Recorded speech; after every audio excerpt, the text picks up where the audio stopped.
Hey guys, welcome back to the Bodhi Tree where enlightenment is guaranteed. In this video, we are going to see 19th नवंबर के अग्नि परीक्षा के सारे solutions.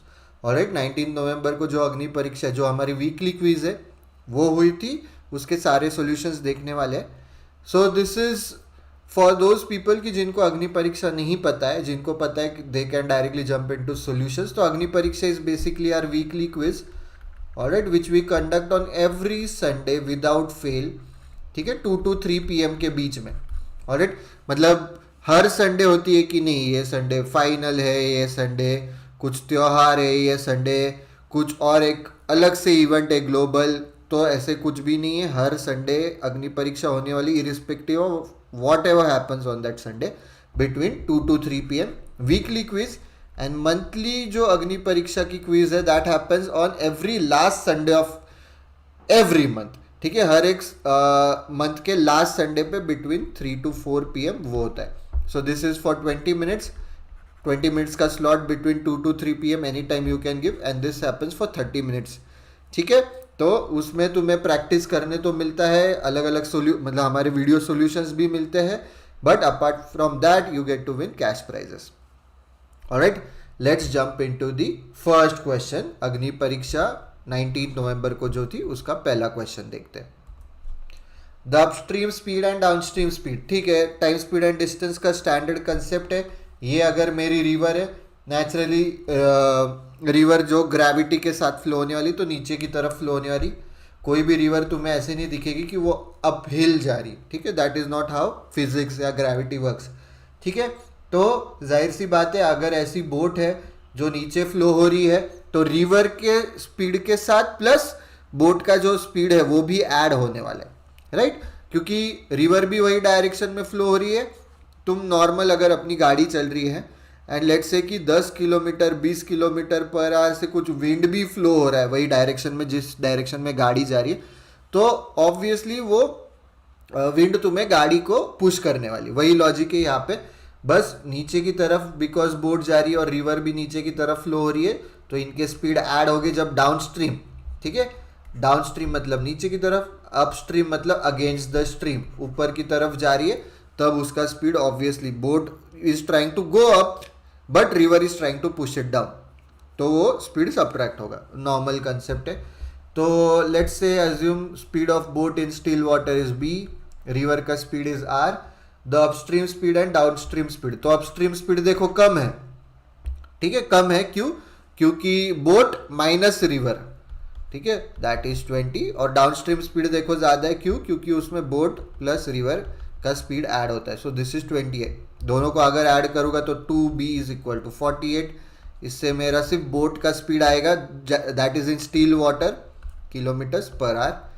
Similarly river का speed क्या आएगा? That would B 4 kilometres per our. ठीक है, मतलब बी निकालने के बाद कोई भी एक इक्वेशन में सब्सटीट्यूट करो. तो तुम्हें ध्यान रखना है, लर्न करना है. हमने इक्वेशन बनाई, ये 1 ये 2, ये हर बार बनाने की जरूरत नहीं है, बस इसे ऐड करोगे डिवाइडेड बाय 2. जैसे 2b इज इक्वल टू 48, तो b इज 48 डिवाइडेड बाय 2. इनको ऐड करके डिवाइडेड बाय 2 मुझे बोट का स्पीड आएगा. इनको सबट्रैक्ट करके देखो, इसको अगर मैं इक्वेशन 1 या इक्वेशन 2 को एक because this value is more, तो मैं क्या करता हूँ, इक्वेशन 1 को इक्वेशन 2 से सबट्रैक्ट करो. So b plus R minus b minus of minus R plus R is 28 minus 28. तो b subtract 2 river is equal to 8, river is equal to 4. तो इनको सबट्रैक्ट करके डिवाइडेड बाय 2 तुम्हें रिवर का speed आएगा. Standard easy concept. The boat travelled for x hours and 6 hours in upstream and downstream respectively. तो upstream 6 x hours के लिए जा रहा है. अपस्ट्रीम का स्पीड क्या है? 20 kilometres per hour. So distance basically time speed and distance का हर एक कंसेप्ट हर एक क्वेश्चन तुम distance is equal to speed into time. ठीक है, ये वाले एक फॉर्मूला से कर सकते हो, या speed is equal to distance upon time. Speed का यूनिट सबको पता है, that is nothing but kilometres per hour. तो किलोमीटर्स पर मतलब डिवाइडेड बाय आर. तो किलोमीटर्स का है, डिस्टेंस का, आर किसका है, टाइम का. तो ऐसे भी तुम तुम्हारे फॉर्मूला लर्न कर सकते हो. The boat travelled for x hours upstream मतलब 20x distance. Distance is equal to speed into time. Speed क्या था? 20 किलोमीटर्स. टाइम क्या था? x hours. तो अपस्ट्रीम जा रहा है वो 20x डिस्टेंस, 6 आवर्स में जा रहा है। डाउन स्ट्रीम कितना जाएगा, 6 इंटू 28 डाउन स्ट्रीम। तो this will be equal to 6 8 48, 6 2 12, 168 kilometre. मैं बस कंसेप्ट बता रहा हूँ, हमें क्वेश्चन में क्या दिया है पता नहीं, whether we are going to need this. बस अगर टाइम पता है, स्पीड पता है, तो नेचुरली डिस्टेंस रिलेटेड कुछ पूछ सकते हैं।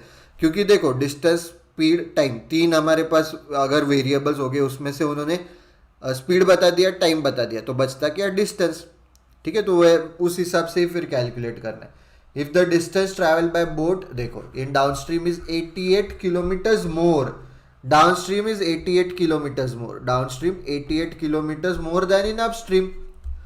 ठीक है, अपस्ट्रीम से ज्यादा डाउनस्ट्रीम में 88 किलोमीटर्स मोर है, तो 168 हुआ था। This is 88 kilometres more then this, मतलब अपस्ट्रीम में 168 माइनस 88, 80 किलोमीटर्स ट्रैवल किया उसने। निकालना क्या है, then find the value of x. So 20x value आ गई 80, x की वैल्यू आई 4। इजी क्वेश्चन था गाइज, इसमें मतलब ज़्यादा टाइम नहीं स्पेंड करना चाहिए, provided you know your concepts obviously. ठीक है, इजी क्वेश्चन था, standard time, speed and distance में रिवर्स एंड बोट्स वाला प्रॉब्लम। कुछ भी डाउट्स रह गए, ask them in the comment section below. Let's move on to the next question. A B and C together can do a piece of work. Time and work का question है guys. Time and work के कुछ भी doubts रहेंगे तो do check out our trial lessons. ठीक है, इसकी लिंक डिस्क्रिप्शन बॉक्स में दी होगी।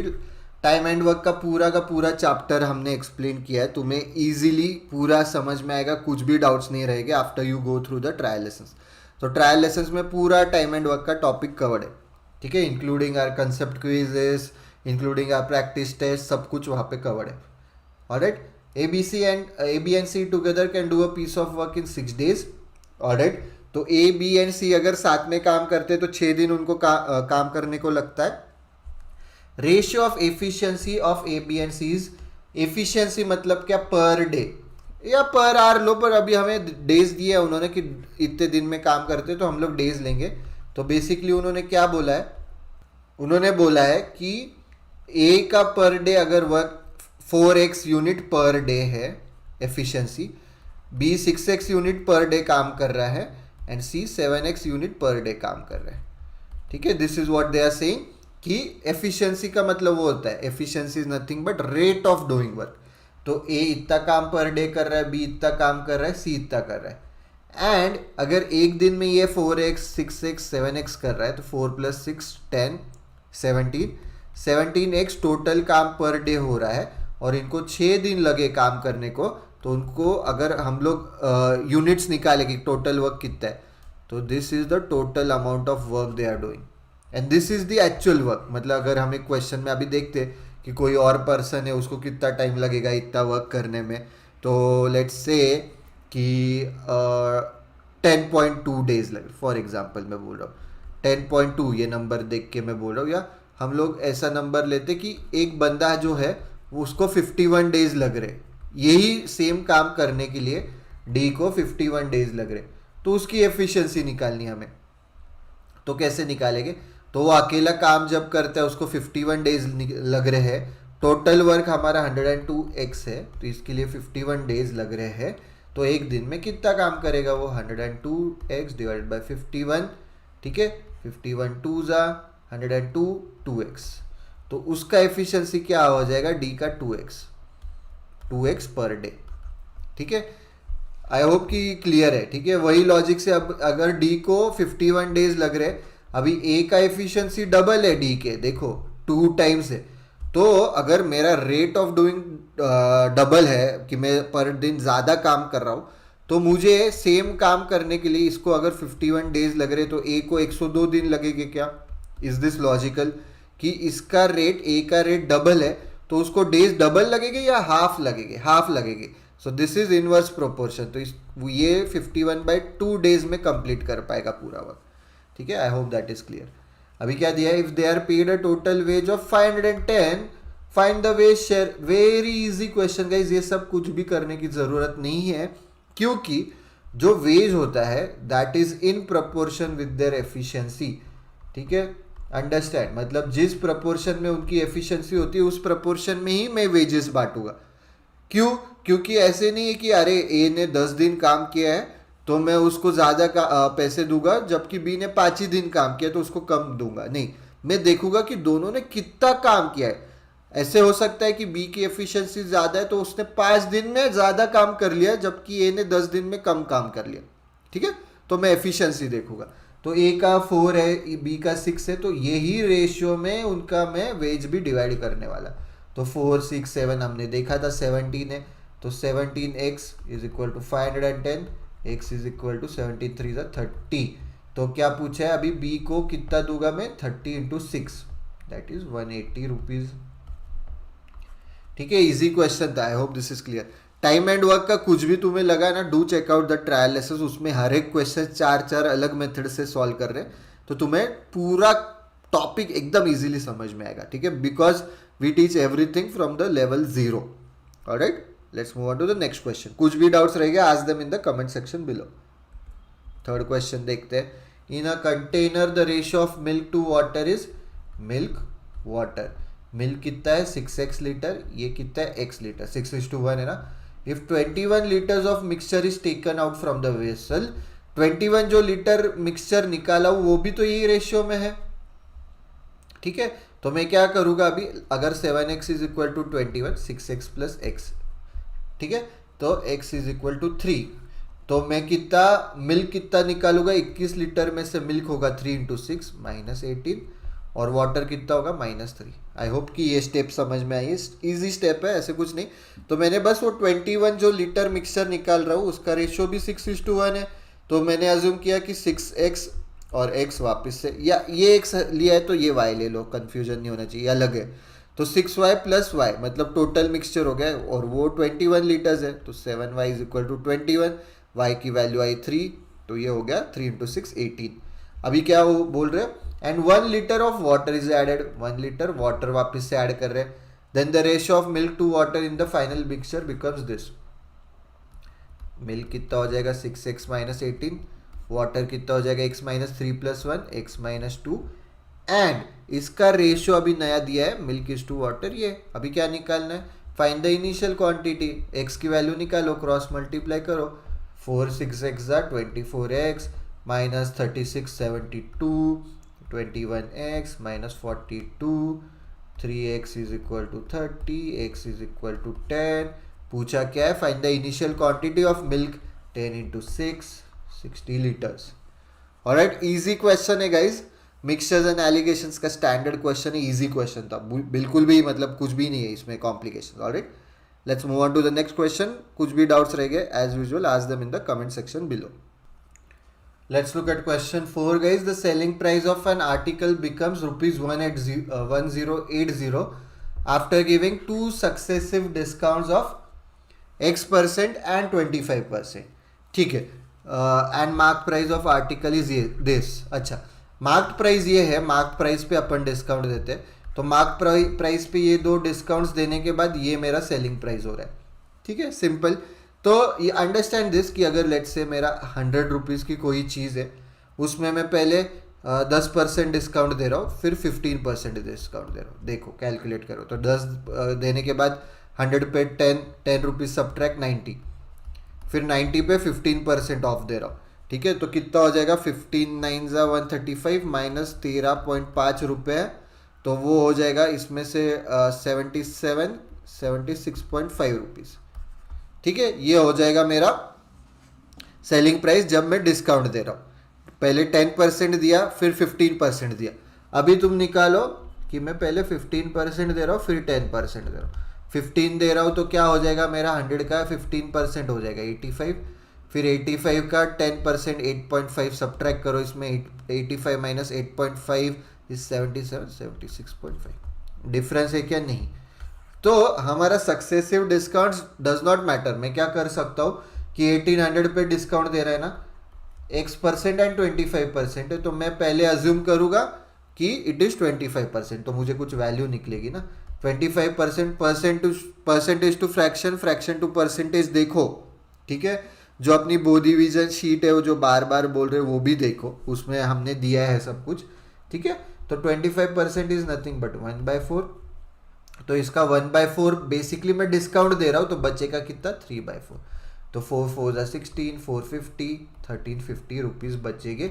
उस पर मैं अभी X% दे रहा हूँ डिस्काउंट, ठीक है। तो X% डिस्काउंट दे रहा हूँ मतलब nothing but 1350 into 100 minus x upon 100, ठीक है। ये वैल्यू, ये 3/4 मतलब क्या आया basically 100 minus 25 upon 100 is equal to 75/100 is equal to 3/4।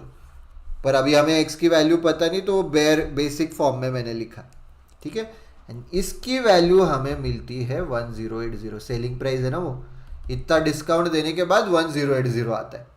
Alright, तो कैलकुलेट करो क्या है, x की वैल्यू आ जाएगी।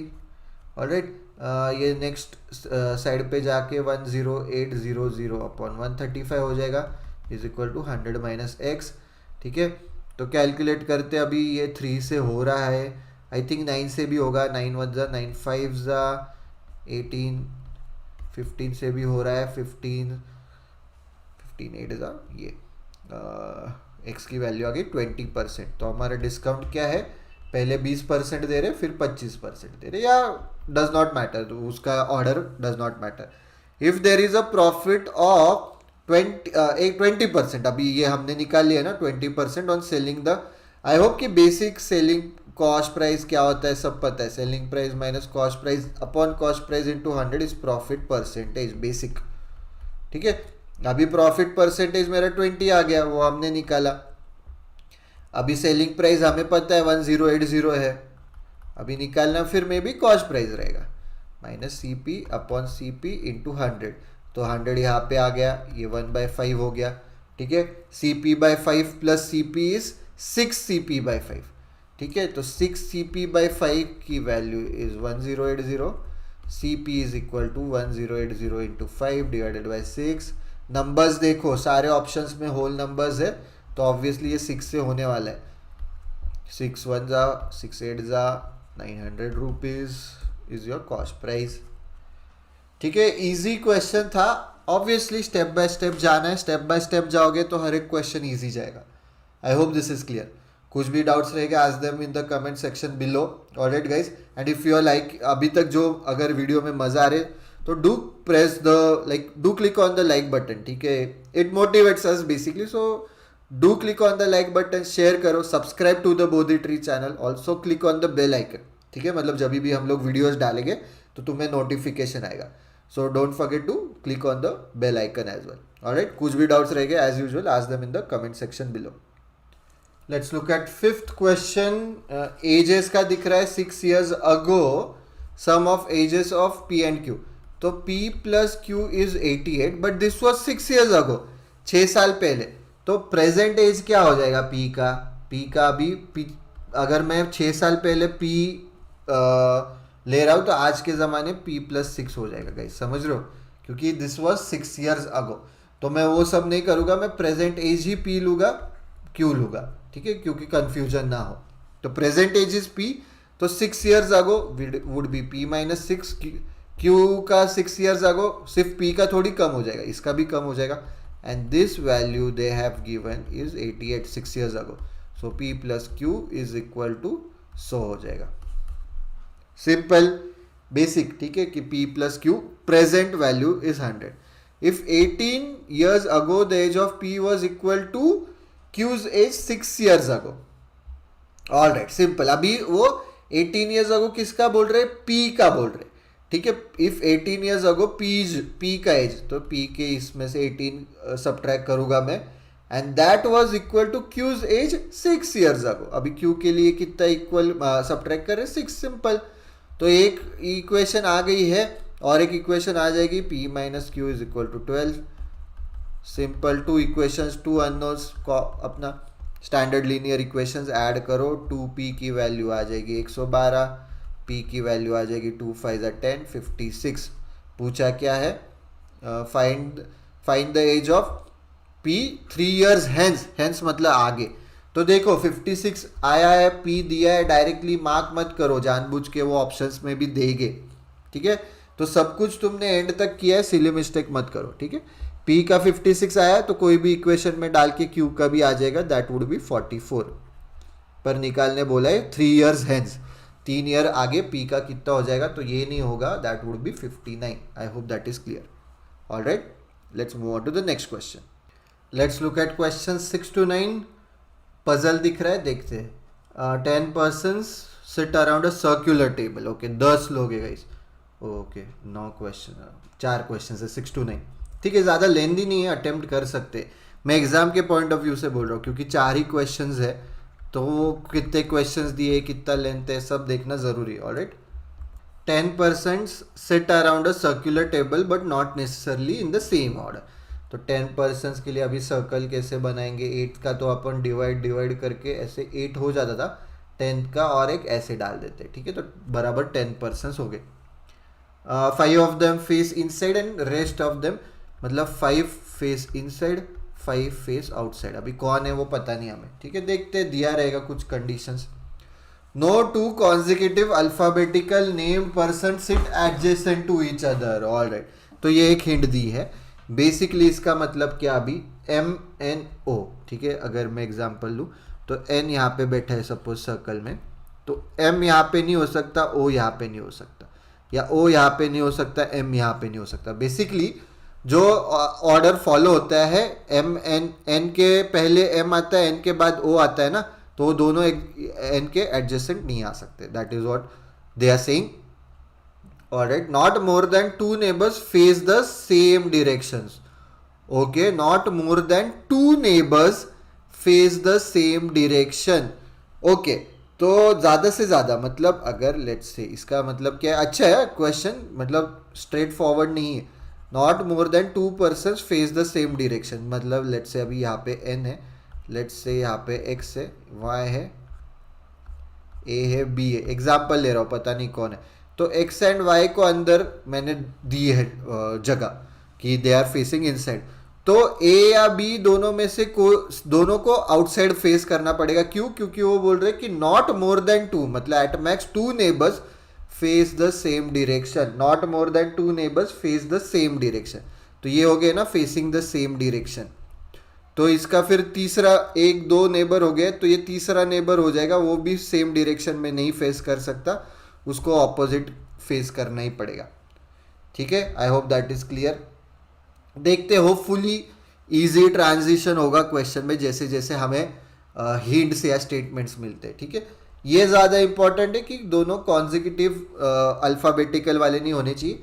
ये भी अच्छा है, बट थोड़ा सा देखते कि इजी वे में कुछ फॉर्म कर सकते क्या. 2 persons sit between W and N.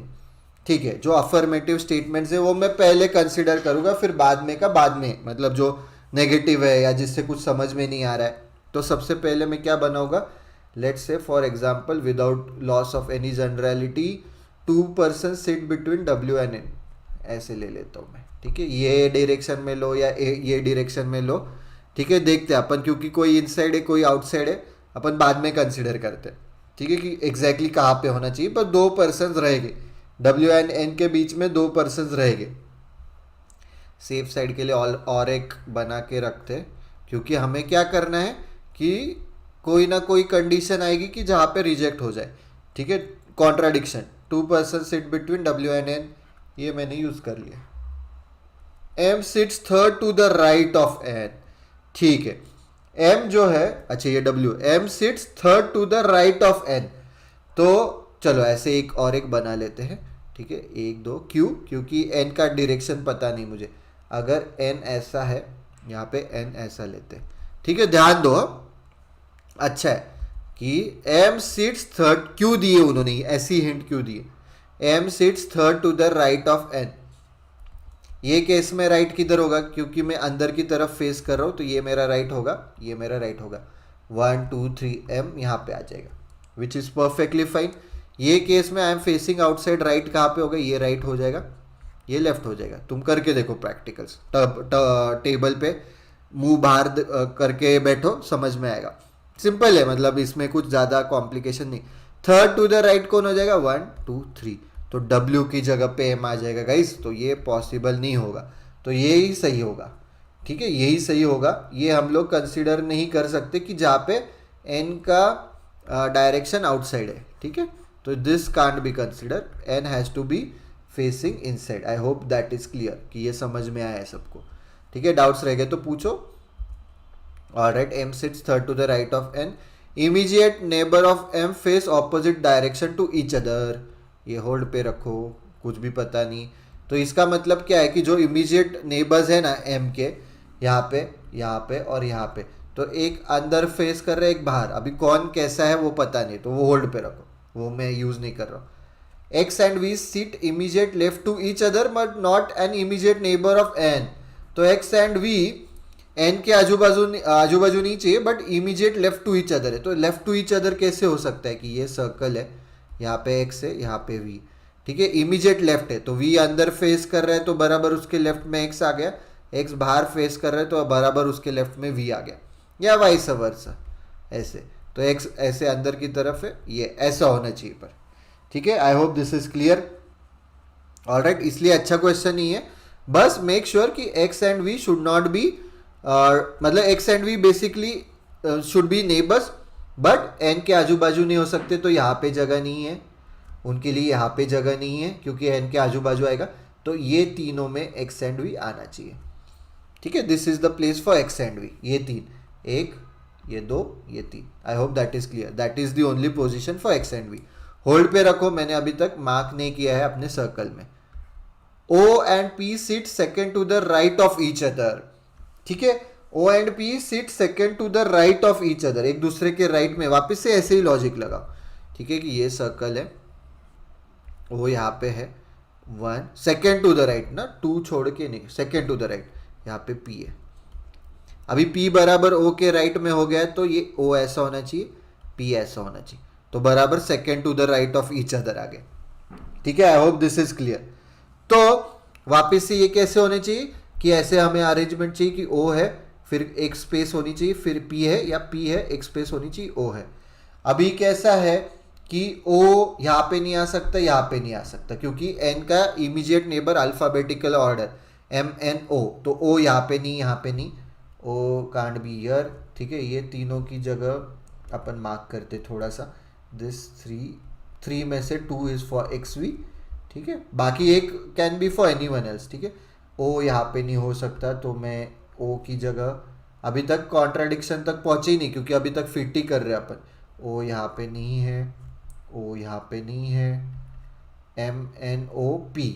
ठीक है, MNOPQ, P और Q पास में नहीं हो सकते। ठीक है, O can be here, O can be here, O can be here, O के लिए बाकी कोई भी जगह, but make sure O and P के बीच में एक जगह खाली होनी चाहिए। Got it, O and P के बीच में एक जगह, O कांट बी हियर। ठीक है, O can't be here guys, समझ रहे हैं, O कांट बी हियर। क्यों नहीं हो सकता? अगर O यहाँ पे हो सकता है तो एक ब्लैंक छोड़ के P यहाँ पे आ जाएगा W की जगह, एक ब्लैंक छोड़ के P यहाँ पे आ जाएगा M की जगह, तो O यहाँ पे नहीं हो सकता। तो O के लिए जगह कौन सी है वो मार्क करते, O can be here, O can be here, O can be here, O can be here. 4 जगह है गाइज O के लिए, काफ़ी जगह है। ठीक है, there are lots of places for O। तो वो मैं, एक मिनट, ये हटा देता हूँ। O की जो जगह पॉसिबल नहीं है वो हटा दे रहा हूँ मैं, जो पॉसिबल नहीं है वो हटा दे रहा हूँ, जो पॉसिबल है वो रहने दे रहा हूँ। ऑलराइट, ठीक है, ठीक है, ठीक है, let's move on to the next. पर मैंने अभी तक उसको बताया नहीं कि कहाँ पे फिट हो रहा है वो, तो होल्ड पे रहो। Immediate neighbours of U face the same direction but not same as U. ठीक है, तो ये जो यू के जो इमीडिएट नेबर्स है, यू अगर ऐसे फेस कर रहा है तो ये दोनों अंदर की तरफ है, सिमिलरली यू अंदर की तरफ है तो ये दोनों बाहर की तरफ है, सिंपल। तो होल्ड पे रखो। No one sits between O and X। Hint दे दी उन्होंने। ठीक है, O and X are immediate neighbours. Alright guys, no one sits between O and X, मतलब O and X are immediate neighbours. अच्छी हिंट मिली है। तो देखो, अगर मैं O को यहाँ फिट करता हूँ, ठीक है, ये वाली जगह पे, तो X विल बी यहाँ पर X एंड V साथ में चाहिए गाइज। ये देखा ना हमने कि X and V they are immediate left to each other. तो X को यहाँ पे, तो V के लिए जगह ही नहीं है, V थोड़ी यहाँ पे आएगा। ठीक है, तो O can't be here. Step by step गए तो सब आ जाएगा। सिमिलरली वही लॉजिक से O यहाँ पे भी नहीं आ सकता गाइज, क्योंकि अगर यहाँ पे O आया तो O and X are immediate neighbours, right. तो X यहाँ पे आएगा, V कहाँ पे आएगा। सिमिलरली X यहाँ पे आ सकता है क्या? W की जगह पे नहीं। ठीक है, तो ये पॉसिबिलिटी, अभी दो पॉसिबिलिटीज है हमारे पास, तो ये एक बार ना ये यूज कर लेते हैं, ये वाला सर्कल इसलिए बनाया था कि कहीं ना कहीं आने ही वाला था ये। ठीक है, तो एक मिनट, एक दो, यहाँ पे एम है, तो एक केस में ओ यहाँ पे ले रहे हैं। ऑलराइट, तो ये हट गया, इस केस में ओ यहाँ पे है। ठीक है, सारे केसेस देख के ये ओ यहाँ पे है। एक्स एंड वी का पता नहीं, X and V can be इधर वे।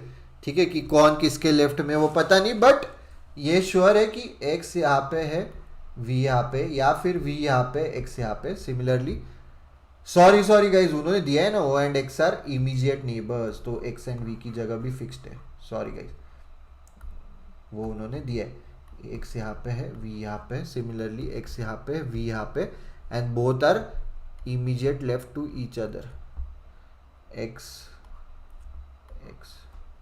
ऑलराइट कूल, देखते हैं और क्या दिया है। ठीक है, तो ओ की जगह तो फिक्स कर दी मैंने। अच्छा, ओ एंड पी का होल्ड, पी का था वो, तो पी का कंसीडर ही नहीं किया। O and P sits second to the right of each other, तो पी के लिए ओ छोड़ के, एक जगह छोड़ के पी था, यहाँ पे बनाया था हमने, ओ छोड़ के पी था, तो O and P sit second to the right of each other, O फिर पी, ओ फिर P, second to the right of each other. इस केस में पी अंदर की तरफ है। गाइज देखो, तो कहीं ना कुछ कॉन्ट्राडिक्शंस होने वाले, second to the right of each other. ठीक है, तो हाँ ध्यान दो गाइज। ठीक है, second to the right of each other चाहिए हमें। इस केस में अगर ये आउटवर्ड फेसिंग था तो राइट इधर आ जाता, पर राइट यहाँ पे है, ध्यान दो। ठीक है, तो कहीं ना कुछ कॉन्ट्राडिक्ट होने वाला है। ये मैंने यूज कर लिया, एक्स एंड वी वाला यूज कर लिया, but not immediate neighbour of N. X and V N के इमीडिएट नेबर्स नहीं आ रहे। ठीक है, no one sits between O and X, वो भी यूज हो गया। इमीडिएट नेबर्स ऑफ यू वो होल्ड पे है। Immediate neighbour of M face opposite direction. अच्छा, immediate neighbours of M face opposite direction. अभी इस केस में एम यहाँ पे आया, एम का एक नेबर ये वाला अंदर की तरफ आना चाहिए, ये बाहर की तरफ है, ये अंदर की तरफ है। चलो ये भी सही है, मतलब देखो ये बाहर है, ये अंदर है, कॉन्ट्राडिक्शन नहीं है। देखते हैं, W and Q face the same direction. W and Q, W और Q का डायरेक्शन सेम है, या तो दोनों आउटवर्ड से या दोनों इनवर्ड से। ठीक है, सेम डायरेक्शन है बेसिकली। तो अभी हमारे केस में 1 2 3 4, ठीक है, अभी तक कुछ क्लियर नहीं है। देखते हैं, ये बस x does not face outside, मतलब x फेसेस इनसाइड। हाँ, तो ये देखो, x does not face outside, ये केस में आउटसाइड है, हट गया, x फेसेस इनसाइड। तो ये हमारा फाइनल आने वाला है गाइस। ठीक है, ये फाइनल पोजीशन है अपना। Alright, I hope that is clear. अभी देखते हैं कि कौन इनसाइड है कौन आउटसाइड है। 5 इनसाइड है, 5 आउटसाइड है ना, तो इनसाइड कौन कौन है? O है, x है, n है। आउटसाइड वाले कौन कौन है जो फिक्स पता है? P है, V है, बस इनका पता है। अभी देखते हैं, अभी क्या है, x does not face outside use कर लिया, W and Q face the same direction. ठीक है, अभी what will play with is, बचता कौन है देखते हैं पहले। MNO PQ TUV WX, MNO PQ, ठीक है, TUV WX। ऑलराइट, तो M को बिठा दिया है, N को बिठा दिया है, O को बिठा दिया है, P को बिठा दिया है, Q रह गया है, T रह गया है, U रह गया है, V को बिठा दिया, W को बिठा दिया, X को बिठा दिया। तो बचते कौन है? Q, T और U। ऑलराइट, तो अभी वो ये वाला क्या बोलते हैं, एडजेसेंट वाला, वो वाला देखते हैं। तो P के एडजेसेंट क्यों नहीं हो सकता? राइट, क्यों नहीं हो सकता? क्यों? क्योंकि गाइज वो अल्फाबेटिकल ऑर्डर फॉलो हो जाएगी ना, तो इसलिए क्यू वहां पे नहीं हो सकता। तो MNPQ, MNO PQ, P के बाजू में क्यू नहीं हो सकता। ठीक है, MNOPQR, R तो है नहीं, तो P सिर्फ Q के बाजू में नहीं हो सकता, Q यहाँ पे दोनों की जगह पे हो सकता है। बचा T एंड U के लिए जगह बचती है। तो अभी हमें वापस से ट्रायल एंड एरर, क्यू का कुछ दिया है कि उन्होंने W and Q face the same direction, ठीक है। लेट्स से अभी मैं इसको ही एक वापस बना ले रहा हूँ, ठीक है, आगे के इसमें। चलो यहाँ पे ही सब कुछ बना लेते हैं ताकि बार बार पीछे ना जाना पड़े, ठीक है। तुमको लगे तो तुम ये पार्ट स्किप कर सकते हो, मैं सिर्फ ड्रॉ कर रहा हूँ, ठीक है। जो पहले वाली डायग्राम थी वही मैं ड्रॉ कर रहा हूँ। एम कहाँ पे था, एम यहाँ पे अंदर की तरफ V X O W P, एक छोड़ के एन, यही वापस से ड्रॉ कर रहा हूँ। यहाँ पे एन, यहाँ पे अंदर की तरफ था कोई V X O W P. मैं बता रहा हूँ क्यों बनाया मैंने ये। तो वी ऐसे था, एक्स अंदर की तरफ था, वो अंदर की तरफ, डब्ल्यू का पता नहीं, पी ऐसा था, ठीक है। ये फिक्स थे ये वाले। अभी कौन है, एन अंदर की तरफ, ये फिक्स्ड है। अभी क्या है कि क्यू यहाँ पे नहीं हो सकता, तो क्यू के लिए बचती है दो जगह, ठीक है। या तो क्यू यहाँ पे हो सकता है या क्यू यहाँ पे हो सकता है, ठीक है। यही दो पॉसिबिलिटीज़ है, ऑलराइट, यही दो पॉसिबिलिटीज़ है। तो अभी मैं क्या करता हूँ, क्यू यहाँ पे होगा तो कौन बचता है, टी एंड यू बचते। टी एंड यू आइदर और कहीं पे भी हो सकते, बट उन्होंने क्या बोला है कि W and Q face the same direction. तो यहाँ पे क्यू अंदर की तरफ है तो डब्ल्यू भी अंदर की तरफ आएगा। तो इनसाइड वाले कितने हमारे पास गाइस, देखो इनसाइड वाले 1 2 3 4 5 हो गया इनसाइड वाले, ठीक है। 5 फेस इनसाइड, 5 फेस आउटसाइड। तो इनसाइड वाले ये केस में X O W Q N हो गए। तो बाकी बचते कौन है, पी वी एम को भी आउटसाइड देना पड़ेगा, P V M T U भी आउटसाइड रहेंगे, ठीक है। तो टी यहाँ पे आउटसाइड, यू यहाँ पे आउटसाइड। अभी और एक कुछ तो हिंट दी थी, immediate neighbour of M face opposite direction to each other. M के immediate neighbours face opposite direction to each other, हाँ वो बराबर मैच हो रहा है, ठीक है। अभी और एक जो हिंट दी थी कि no not more than 2 neighbours face the same direction, okay, not more than 2 neighbours. तो अभी ये 2 नेबर्स मतलब क्या हो गया, वो हमें कंसिडर करना पड़ेगा कि what exactly do they mean by that. तो वो अपन देखते, 2 नेबर्स मतलब वो ऐसे बोल रहे कि जैसे हमने इनिशियली कंसिडर किया है, यहाँ पे ए है, बी है, सी है, डी है, ई है। तो ये एक नेबर है, ये दोनों फेस कर रहे हैं same direction, not more than 2 neighbours face the same direction. फिर इसको नीचे और नीचे ही होना पड़ेगा इनसाइड, या फिर A B C are part of that neighbour, कि ये दोनों ऐसे है तो इसको ऐसे होना चाहिए। वो अभी एम्बिग्यूअस है, वो होल्ड पे रखते। अपन एक काम करते हैं, अपन क्वेश्चंस देखते, ठीक है। क्वेश्चंस से अंदाजा आएगा how many minimum number of people. तो ऐसे टाइम पे देखो अभी काफी मेरा अरेंजमेंट एंड स्टेज में, ठीक है, कि टी और पी बचे, इसमें सिर्फ टी एंड यू बचे, इसमें भी टी एंड यू बचे। क्यू की जगह मैंने फिक्स कर दी है, क्यू बस डब्ल्यू और कौन सेम डायरेक्शन है, उन्होंने बोला W and Q face the same direction. तो क्यू इनसाइड है तो डब्ल्यू भी इनसाइड ही फेस करेगा, ठीक है। अभी यहाँ पे मुझे पता नहीं कि क्यू आउटसाइड है या इनसाइड है। हाँ गाइज, यहाँ पे क्यू आउटसाइड ही होगा। क्यू देखो अभी इनसाइड वाला ये एक बंदा होगा, ये एक बंदा हो गया, ये एक बंदा हो गया, 3 हो गए, ये 4 हो गया। And W and Q face same direction, तो क्यू भी अंदर होगा तो डब्ल्यू भी अंदर हो गया, तो 6 लोग हो जाएंगे। तो Q has to face outside, W has to face outside. तो in this case 5 inside 5 outside. तो क्या आउटसाइड हो जाएगी अपने पास, क्यू आउटसाइड है, डब्ल्यू आउटसाइड है, पी आउटसाइड है, वी आउटसाइड है, ठीक है। अभी इनसाइड वाले देखते हैं, इनसाइड कौन है, x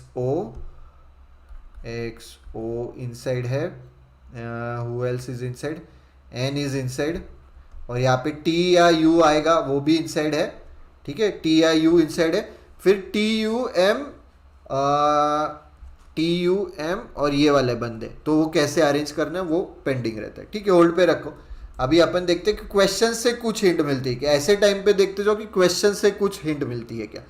how many minimum number of people sit between Q and the one who sits just left of X, alright, just left of X. अभी एक्स की डायरेक्शन फिक्स है क्या, just left of X, yes, दोनों case में X की जगह fixed है। ठीक है, तो just left of X V है। वी और क्यू के बीच में कितने लोग मिनिमम फिट हो सकते हैं? या तो वन है, ठीक है, या टू है। अभी ऑप्शंस क्या है, वन या टू। कांट से तो हो नहीं सकता गाइस, कांट से हो नहीं सकता, कुछ तो अरेंजमेंट फिक्स्ड आने वाली है, ठीक है। या फिर हो सकता है कि दो अरेंजमेंट्स आ रहे इसलिए भी उन्होंने कांट से का ऑप्शन दिया, ठीक है। होल्ड पे रखो, ठीक है, होल्ड पे रखो गाइस। या तो आंसर कांट से आएगा या टू आएगा इसका, ठीक है। Find the odd man out, yes x W, ये बहुत बड़ी हिंट है, ये स्टार लगा के देखो, ठीक है। ऐसे क्वेश्चंस में find the odd man out, जब भी सर्कुलर अरेंजमेंट है, फेसिंग इनसाइड फेसिंग आउटसाइड और सिंगल सिंगल है, पेयर्स नहीं दिए, पेयर्स दिए तो ऐसे सर्कल में पेयर्स दिए तो ये और ये एक पेयर, सॉरी ठीक से बनाने दो, जनरली ये और ये एक पेयर होगी, ऑपोजिट फेस्ड, ऑपोजिट जो डायगोनली बैठा है उनका पेयर देते हैं, पर यहाँ पे पेयर नहीं, इंडिविजुअल है। तो एकदम सिंपल सी बात है, या तो इन 5 में से 4 आर फेसिंग इनसाइड या 5 में से 4 are facing outside, guys mark this.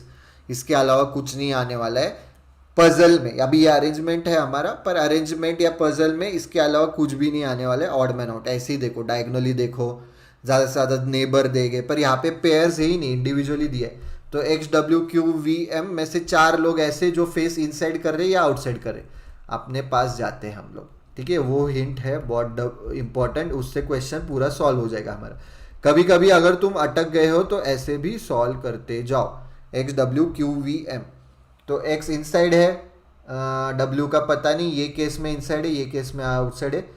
Q और डब्ल्यू फेस सेम, तो वो दोनों तीनों सेम ही आएंगे।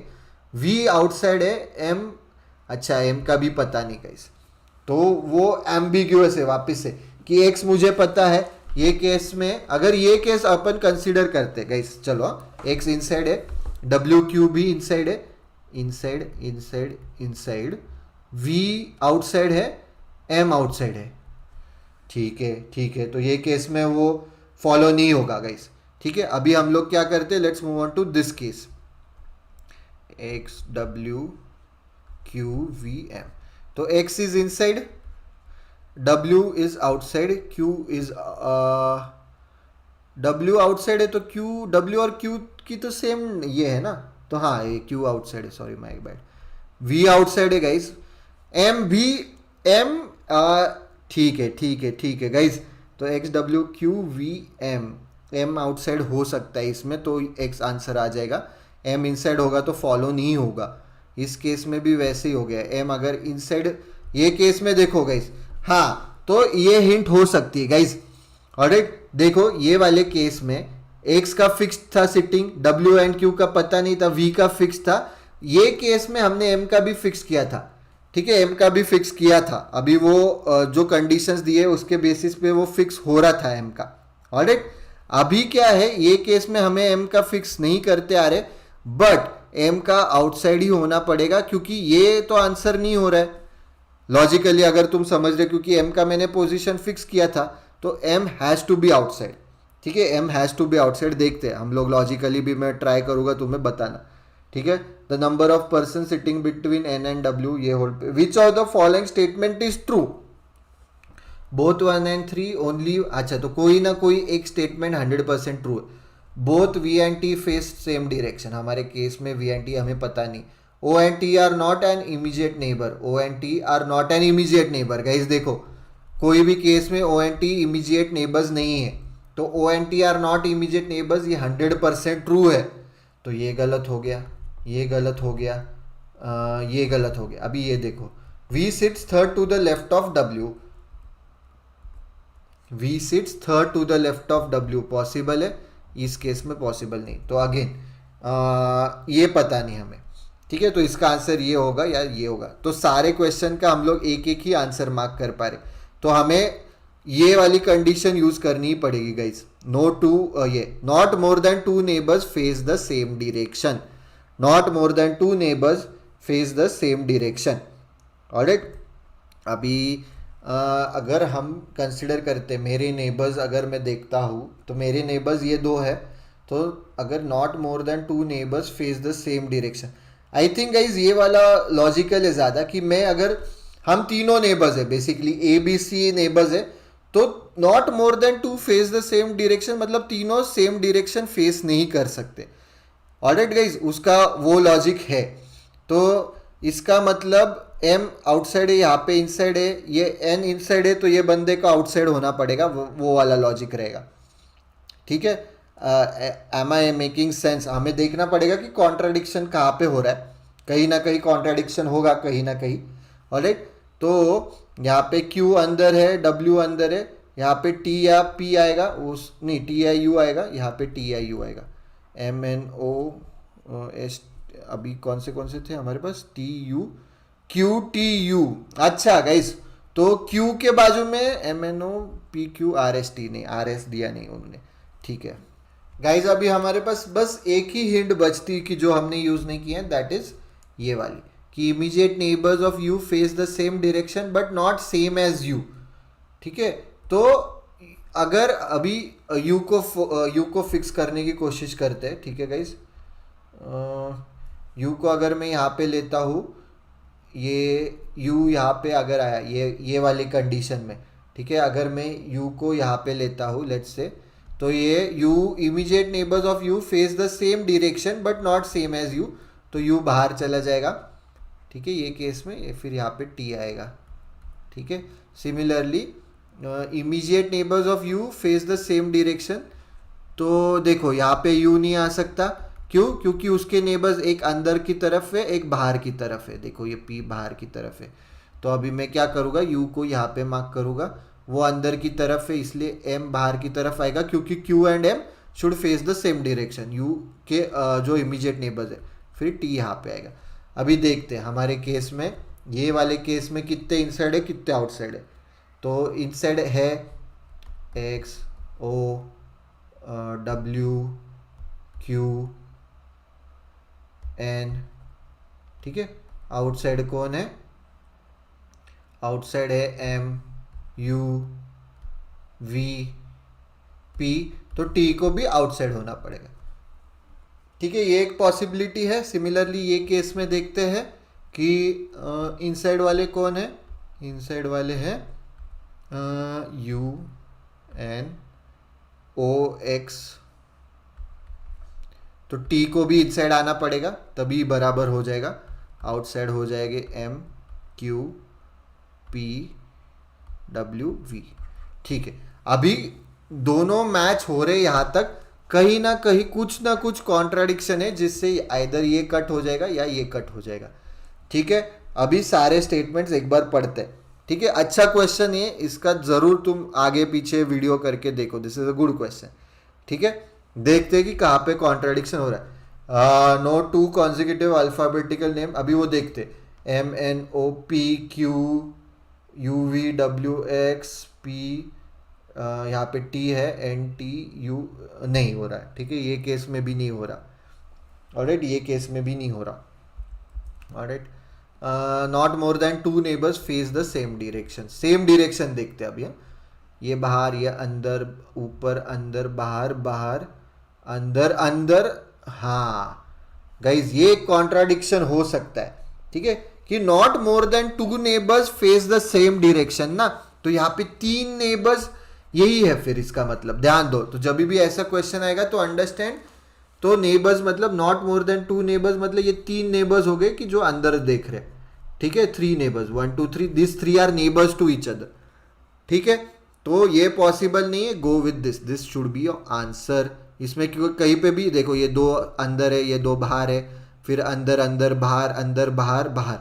ठीक है, तो ये कॉन्ट्राडिक्शन नहीं, so this should be your final answer guys. ये अच्छा क्वेश्चन है। ठीक है, थोड़ा सा अलग भी था, this is a good question. तो अभी इससे हमारे सारे आंसर्स आ जाएंगे। How many minimum number of people sit between Q and the one who sits just left of X? Q and one who sits just left of X, तो दो people आ गए। ठीक है, mark 2। Find the odd man out, X W Q V M. X अंदर की तरफ, W बाहर। ठीक है, डब्ल्यू बाहर, एक्स अंदर, क्यू अंदर, नहीं क्यू बाहर है, सॉरी माय बैड, बाहर है, ये एन का है। वी बाहर, एम बाहर, तो ऑड मैन आउट क्या आ गया? एक्स, जो कि अंदर की तरफ है। ठीक है, सिंपल नहीं है पर काफ़ी टाइम के बाद। अच्छा क्वेश्चन है गाइस, ठीक है। कुछ भी डाउट्स रहेंगे ask them in the comment section below. The number of persons sitting between n and w when counted to the left of w, n and w when counted to the left of w, 1 2, दो persons है, ठीक है, is same as the number of persons sitting between dash and dash when counted to the left of dash, x and t when counted to the left of t, ठीक है, ऐसे दिया है उन्होंने। x and t किधर है, तीन लोग है, ठीक है, तीन लोग है राइट से, लेफ्ट से भी दो लोग नहीं है एक्स एंड टी के बीच में, ठीक है, when counted to the left of T, तो ये आंसर नहीं है। क्यू यू यू, क्यू किधर है, क्यू क्यू और यू के बीच में भी नहीं है दो लोग, U and O, U and O counted to the left of U, counted to the left of O, sorry, O के लेफ्ट में 1 2 3 है यू एंड ओ के बीच में, तो ये भी नहीं है।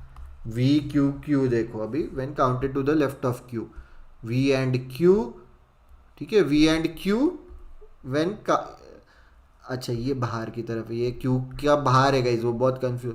When counted to the left of Q, 1 and 2, V and Q के बीच में ये दोनों लोग आए, when counted to the left of Q, ये लेफ्ट है Q के लिए, तो इसका आंसर हो जाएगा। Good question. Which of the following statements O and T are not immediate neighbours, ये देखा था, ये या ये आंसर आने वाला था अपना। अभी थर्ड ऑप्शन सही है क्या देखना है। V sits third to the left of W, V ये W बाहर की तरफ देख रहा है, ये लेफ्ट हो जाएगा। V sits third to the right of W है, लेफ्ट नहीं, तो ये भी गलत है। So only 2 is the right one, ठीक है। Alright done, this is a good question guys. कुछ भी डाउट्स, ये क्यों आया वो क्यों नहीं आया, ask them in the comment section below guys, कुछ भी डाउट्स रहेंगे। Let's look at 10th and 11th। Study the following series, these are standard questions और ये बहुत इजी होते हैं guys, always always attempt this questions, ठीक है। How many such digits are there in the above series, each of which is immediately preceded, preceded मतलब पहले bye an odd digit, मतलब यहाँ पे ऑड डिजिट आना चाहिए, ऑड डिजिट इज 1 3 5 7 9, ये आना चाहिए। फिर यहाँ पे कोई भी डिजिट चलेगा, इवन है ऑड, उससे फर्क नहीं पड़ना चाहिए, and followed by an even digit, फिर इवन डिजिट आना चाहिए। 0 2 0 भी इवन डिजिट है गाइस, ध्यान दो, 0 2 4 6 8, तो मतलब 1 1 0 ये चलेगा, 1 1 2 चलेगा, 1 2 2 चलेगा, 1 2 3 नहीं चलेगा, ठीक है। इसके पहले ऑड डिजिट आ रहा है पर बाद में इवन डिजिट चाहिए जबकि ऑड आया, ठीक है। तो ध्यान देते, 9 अभी 5 के पहले तो कुछ है नहीं, तो 9 से स्टार्ट करेंगे, 9 के पहले ऑड फिर इवन चलेगा, ठीक है, दिस इज 1, फिर 2 के पहले ऑड, 2 के बाद इवन, ये चलेगा। 8 के पहले ऑड नहीं चलेगा, 6 के पहले ऑड नहीं क्योंकि 8 आया, 3 के पहले ऑड नहीं, 4 के पहले ऑड 3 बराबर, पर 4 के बाद इवन आना चाहिए तो 7 आ गया, 4 हो गया। फिर 7 के पहले ऑड आना चाहिए, नहीं, 2 के पहले ऑड आना चाहिए, सही है, पर 2 के बाद इवन आना चाहिए। 1 के पहले ऑड नहीं, 3 के पहले ऑड आ रहा है पर 3 के बाद इवन नहीं, 9 के पहले ऑड 9 के बाद इवन, यस, तो ये मैच हो रहा है। 6 के पहले ऑड 6 के बाद इवन, मैच हो रहा है। 4 के पहले ऑड नहीं, 8 के पहले ऑड नहीं, 5 के पहले ऑड नहीं, 7 के पहले ऑड फिर बाद में इवन, मैच हो रहा है। 8 के पहले ऑड फिर इवन नहीं, 3 नहीं, 1 के पहले ऑड फिर इवन, मैच हो रहा है। 4 के पहले ऑड फिर इवन नहीं, 3 के पहले ऑड, 2 के पहले ऑड फिर इवन नहीं, 5 के पहले ऑड नहीं, 5 के पहले ऑड है पर इवन नहीं, 3 के पहले ऑड, तो 1 2 3 4 5 6 है। How many such digits are there in the above series, ठीक है, कि जो which is immediately preceded by an odd digit and immediately followed by an even digit, तो none of the above option नहीं। देखो guys, तो 9 के पहले ऑड है फिर बाद में इवन है, ठीक है। वैसे कितने डिजिट्स आ रहे अपने, 2 के पहले ऑड फिर इवन, तो ये 2 हो गए। 9 के पहले ऑड फिर इवन, फिर 6 के पहले ऑड फिर इवन, 4 हो गए। 7 के पहले ऑड फिर इवन, 1 के पहले ऑड फिर इवन, तो ऐसे 6 हो गए। तो तुम्हारा आंसर आएगा नन ऑफ द अबव, ठीक है। If all the perfect square digits are removed from the series, which of the following will be the fifth to the right of the 6th digit from left hand. Alright, तो अभी perfect क्या बोलते, squares मतलब 9 हटा दो, 4 हटा दो, 2 का, 3 का, 1 हटा दो, 1 भी परफेक्ट स्क्वायर है गाइस, तो आएगा 5 2 8 6 3, अभी कैसा है कि तुम लिख लो, मैं कैसा हूँ कि मैं ऐसे हटा सकता हूँ, तो this is easier for me, पर तुमको रफ शीट में लिखना पड़ेगा। ठीक है, हटा दो, हटा दो, जो परफेक्ट स्क्वायर्स है वो मैं हटा रहा हूँ, दैट्स इट।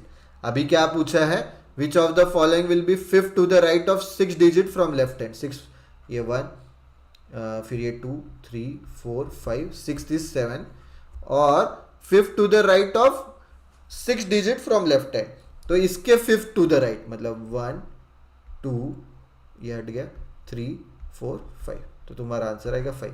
तो बेसिकली अगर मैं लेफ्ट हैंड से देखता हूँ 1, ये 2 3 4 5 6 7 8 9 10 11, तो 6th फ्रॉम लेफ्ट हैंड, उसमें fifth to the right of 6 from left hand, मतलब 5 + 6 ही कर रहा हूँ मैं।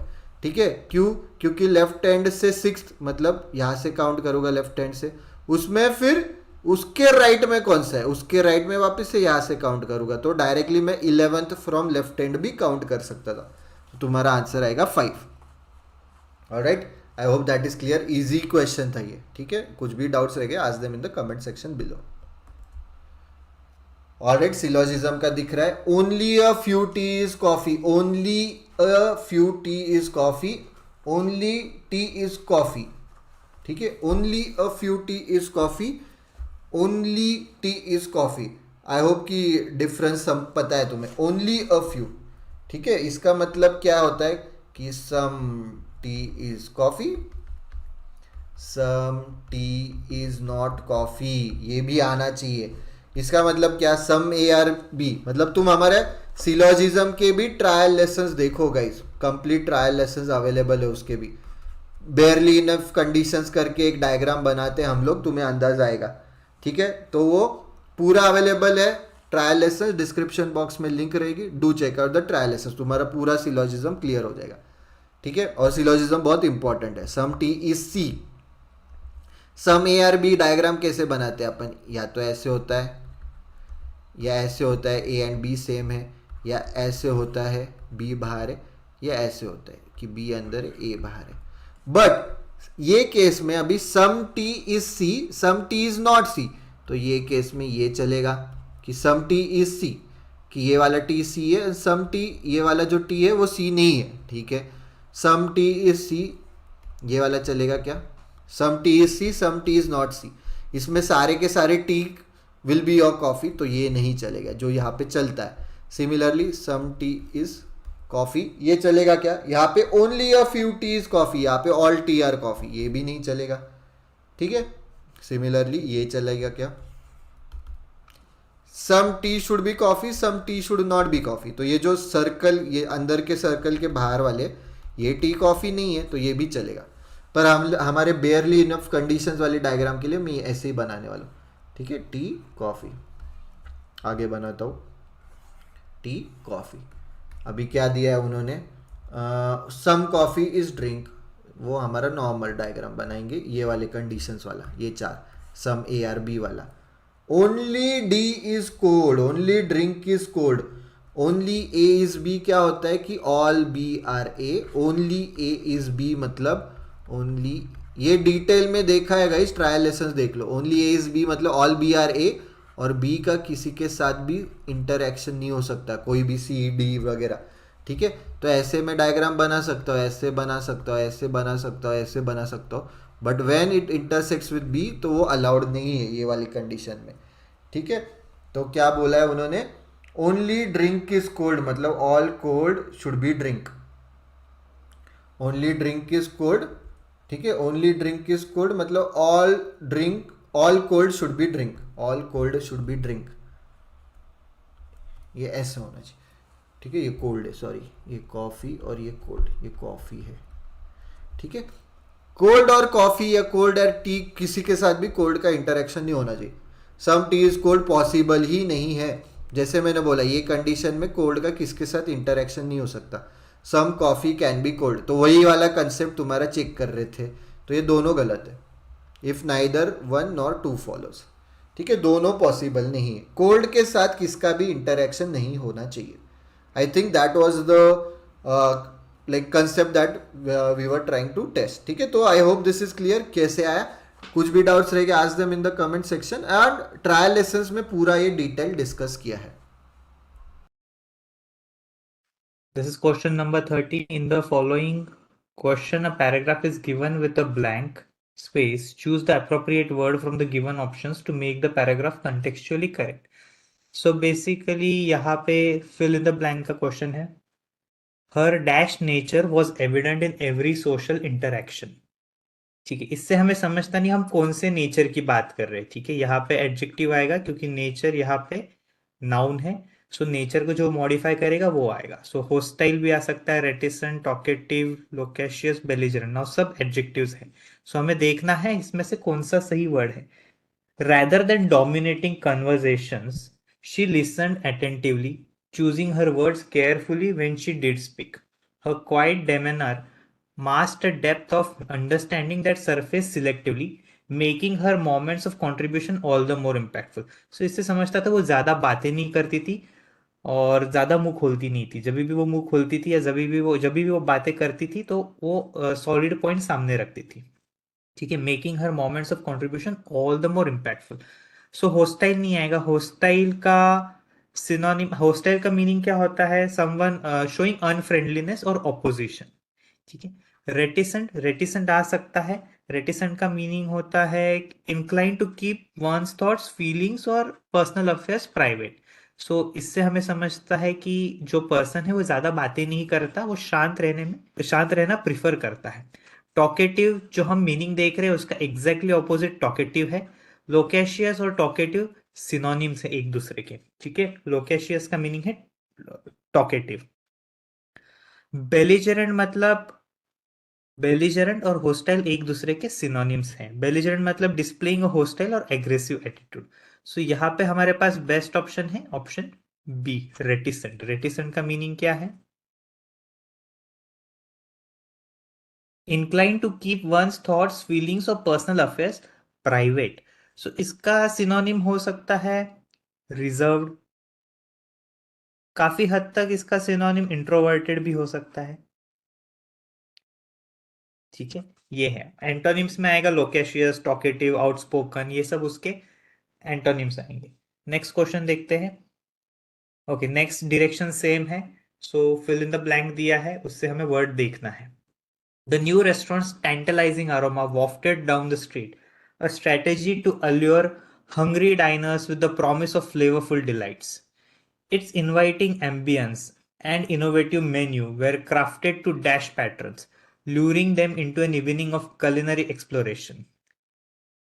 So इसका बेस्ट फिट है एंटाइस. एंटाइस मतलब क्या? टू अट्रैक्ट और persuade someone to do something by offering something pleasant or desirable.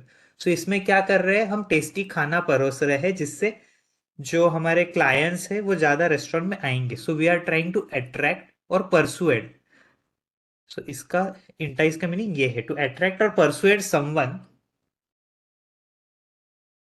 Bye offering something pleasant और डिजायरेबल. इसके सिनोनिम्स क्या है? लूर करना, अट्रैक्ट करना, टेम्प्ट करना. ठीक है, सो ये उसके सिनोनिम्स है. बेसिकली मोहित करना. ऑफ्यूस्केट मतलब क्या? To make something unclear. ठीक है, अनक्लियर करना, कंफ्यूजिंग करना या डिफिकल्ट टू अंडरस्टैंड करना. ठीक है, सो इसका सिनोनिम कंफ्यूज, ऑब्सक्योर आएगा, कंफ्यूज आएगा. ठीक है. इम्पेल, इम्पेल मतलब पियर्स करना या किसी को स्टैब करना.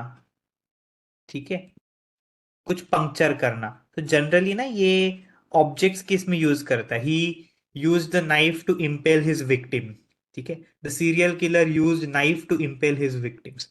मतलब स्टैब करने में, पियर्स करने में, इसे हम इम्पेल कहते हैं. एलिसिट मतलब to draw out a response. Response मतलब कैसे आ सकता है? इंफॉर्मेशन हो सकता है या कुछ रिएक्शन कर सकते हैं. ठीक है. Synonyms evoke, extract. ठीक है, ये है एलिसिट के सिनोनिम्स. एसुएज का मीनिंग है to make an unpleasant feeling less intense. Synonyms क्या आएंगे?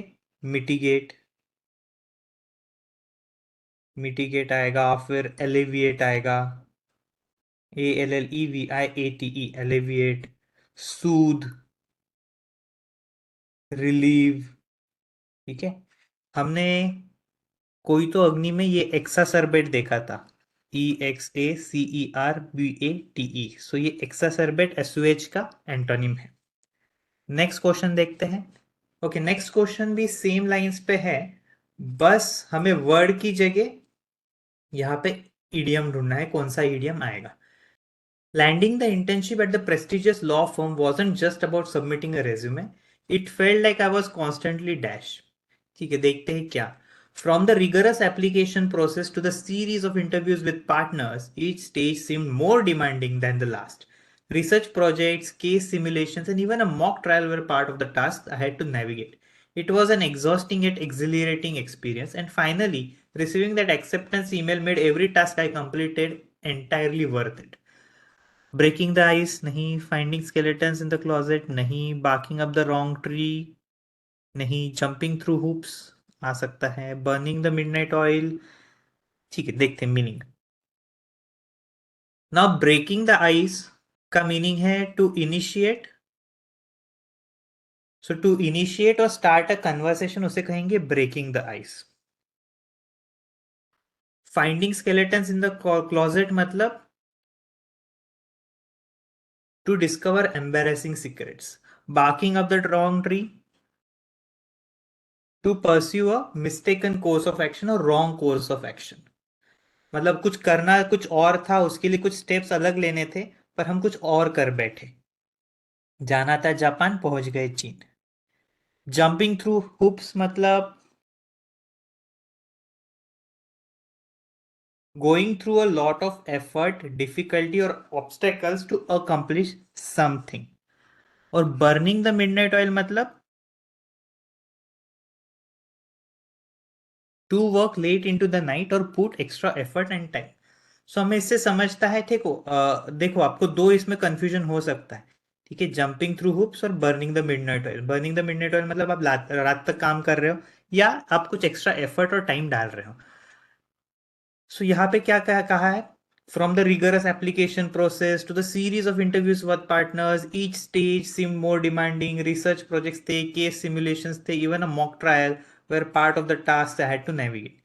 So jumping through hoops मतलब going through a lot of effort, difficulty or obstacles to accomplish something.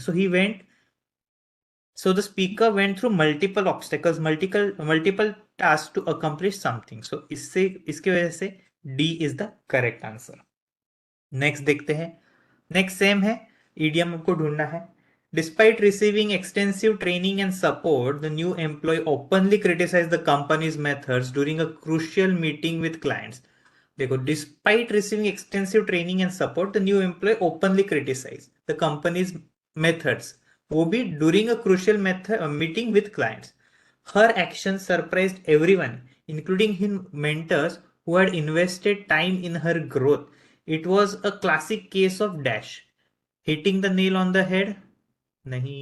Letting the cat out of the bag, नहीं. Biting the hand that feeds you, this is the correct answer. Biting the hand that feeds you मतलब, ठीक है, to be ungrateful या to harm someone. To harm someone who has helped you earlier. ठीक है, इसका meaning होता है biting the hand that feeds you. Hitting the nail on the head मतलब to exactly pinpoint the main issue. Letting the cat out of the bag मतलब to reveal someone secrets unintentionally. Speaking of the devil, this is said when the person you just been talking about appears unexpectedly. Leaving no stone unturned मतलब to search or investigate thoroughly. So इसका सही answer है C, biting the hand that feeds you. The following sentence has 4 parts. One or more of them may have a mistake. Mark the letter corresponding with the wrong parts as the answer. Keshav, along with his colleagues, have meticulously analyzed the market trends, resulting in many insightful reports that has guided the decision making process of the company. Now देखो यहाँ पे दो errors हैं, दोनों subject verb agreement की ही है. यहाँ पे केशव सब्जेक्ट है along with preposition है, ठीक है. his colleagues object of preposition है.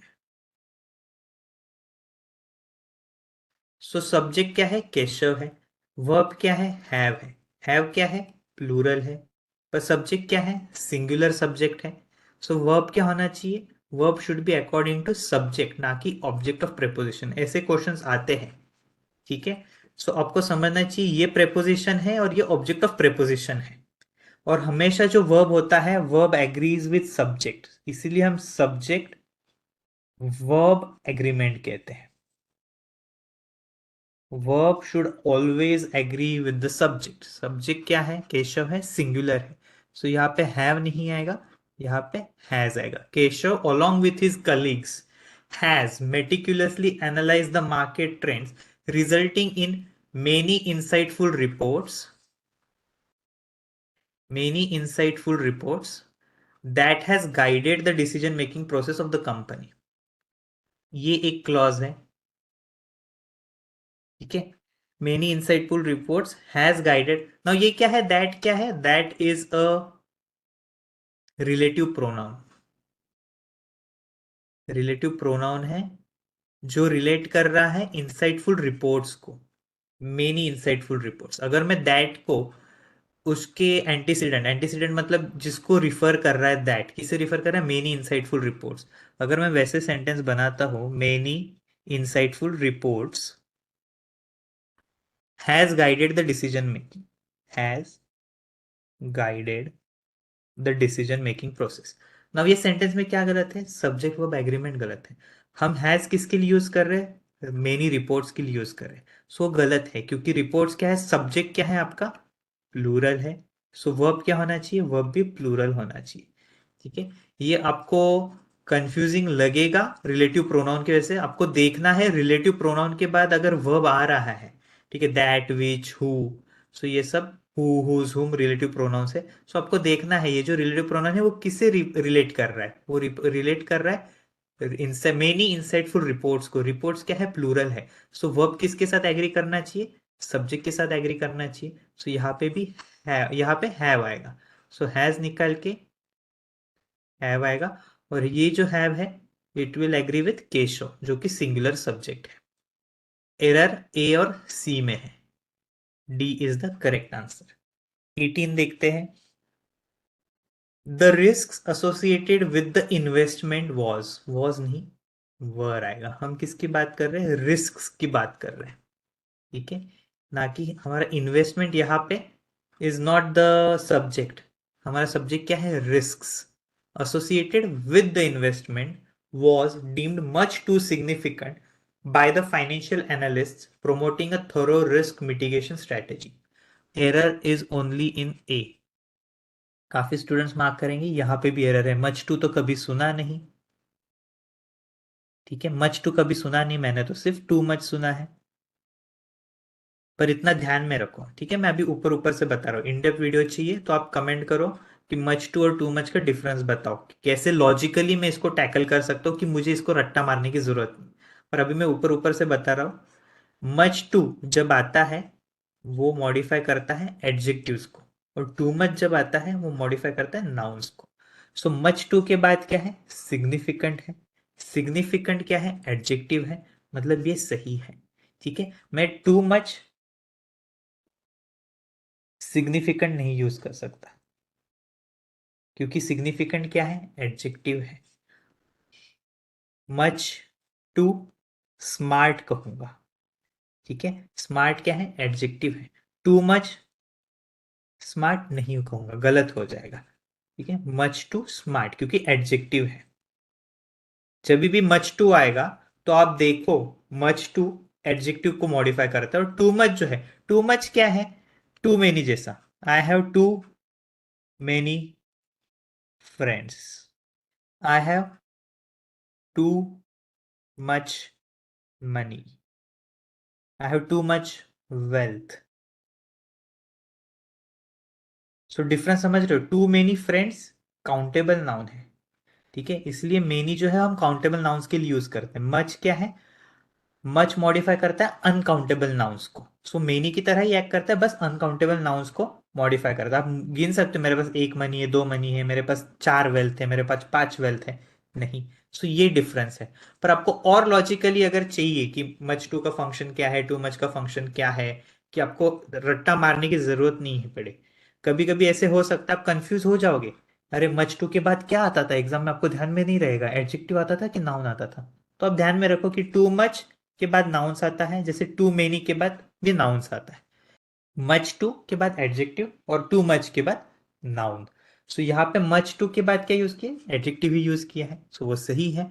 बस यहाँ पे क्या है, the risk associated with the investment were deem, क्योंकि मल्टीपल रिस्क की बात कर रहे हैं हम, प्लूरल सब्जेक्ट है हमारा, तो वर्ब भी प्लूरल आएगा। ये है मोस्ट सिमिलर, मतलब हमें इसका सिनोनिम ढूंढना है गलीबल का। गलीबल का मीनिंग क्या है, someone who is easily deceived और ट्रिक्ड, क्योंकि वो इजीली किसी पे भरोसा कर देते, because they are overly trusting.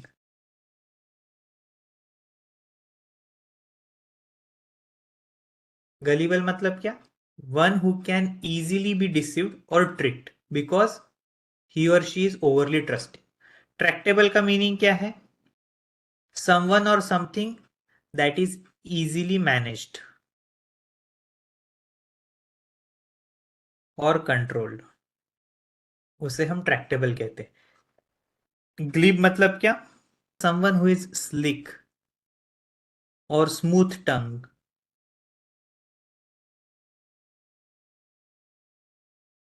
Smooth spoken, मतलब someone who speaks in a fluent and smooth way but in insincere manner, मतलब आपको येड़े में निकालने के लिए वो बहुत अच्छे से बात करेगा। सो ये उसके सिनोनिम्स है, sleek, smooth tongue, smooth spoken. इसका ऑपोजिट क्या आएगा, सिंसियर, थॉटफुल, ठीक है। Generally glib is used in a negative sense. Tacit मतलब implicit, something that is understood without being stated, ये होता है टैसिट। क्रेडुलस, क्रेडुलस मतलब gullible, who is too willing to believe और trust others, gullible. Naive synonym है, अच्छा। Beguile मतलब charm और enchant someone basically to deceive that person, ठीक है, ये यूज करेंगे हम, नेगेटिवली यूज करते हैं। सो इसका आंसर है credulous. Credulous is someone who is overly trusting, so that person can be easily deceived or tricked. Next question, eulogy. Eulogy का क्या ढूंढना है, मोस्ट ऑपोजिट, एंटोनिम ढूंढना है। यूलॉजी मतलब क्या, शॉर्ट में बताओ, अप्रेज। यूलॉजी मतलब प्रेज होता है, किसी को प्रेज करना। सेंशर मतलब किसी को क्रिटिसाइज, हार्श क्रिटिसिज्म। लॉडेशन मतलब प्रेज करना वापस। एक्सटॉलमेंट भी लॉडेशन का सिनोनिम है, प्रेज करना, ये भी प्रेज ही है। पैनेजेरिक, साइटेशन मतलब कुछ कोट करना, ठीक है, इसका एक मीनिंग भी होता है, हम क्यों कोट करेंगे कुछ चीज, क्योंकि किसी ने कुछ प्रेज वर्दी चीज की है, ठीक है। तो ये इसका एक मीनिंग ऐसे भी होता है कि वो यूलॉजी का सिनोनिम है। सो ये तो है ही सिनोनिम, ये तीन। ये भी एक मीनिंग इसका ऐसा है कि वो सिनोनिम है। Censure is an antonym of eulogy. That's it for this video, guys. If you like the video, don't forget to click on the like button, share करो, subscribe to the Bodhi Tree channel. Telegram group and channel पे ऐसे question जो हम लोगों ने अभी discuss किए daily basis without fail डालते रहते हैं, वो कम्युनिटी में फिर क्वेश्चंस डिस्कस होते हैं, इसका सॉल्यूशन क्या है, ये कैसे सॉल्व करना है। तो do check out our Telegram group and channel, वहाँ पे मैं भी हूँ, मतलब मल्ला सर भी, हम लोग भी हेल्प करते हैं, बट इनिशियल मतलब जनरली स्टूडेंट्स ही एक दूसरे के डाउट सॉल्व करते हैं, हम लोग भी है ग्रुप में। इंस्टाग्राम पे डेली बेसिस पे डेली न्यूज़ एनालिसिस आता है, वो चेकआउट करो। और एक जो सी मैट दे रहे हैं, जैड दे रहे, टिसनेट दे रहे, जहाँ पे जी के आता है जनरल अवेयरनेस, तो उनके लिए काम का है, ठीक है। ये प्लस यहाँ पे भी हम लोग करंट अफेयर्स क्विज डालते हैं, तो वो भी काम का है। यूट्यूब पे तो आती ही है, ऑलराइट, यूट्यूब पे डालते ही रहते हैं कंटेंट, तो do follow us on, like do subscribe to the YouTube channel. That's it for this video guys. See you in the next video. कुछ भी doubts रहेंगे कितने भी घटिया, ask them in the comment section below. Thank you guys. See you in the next video.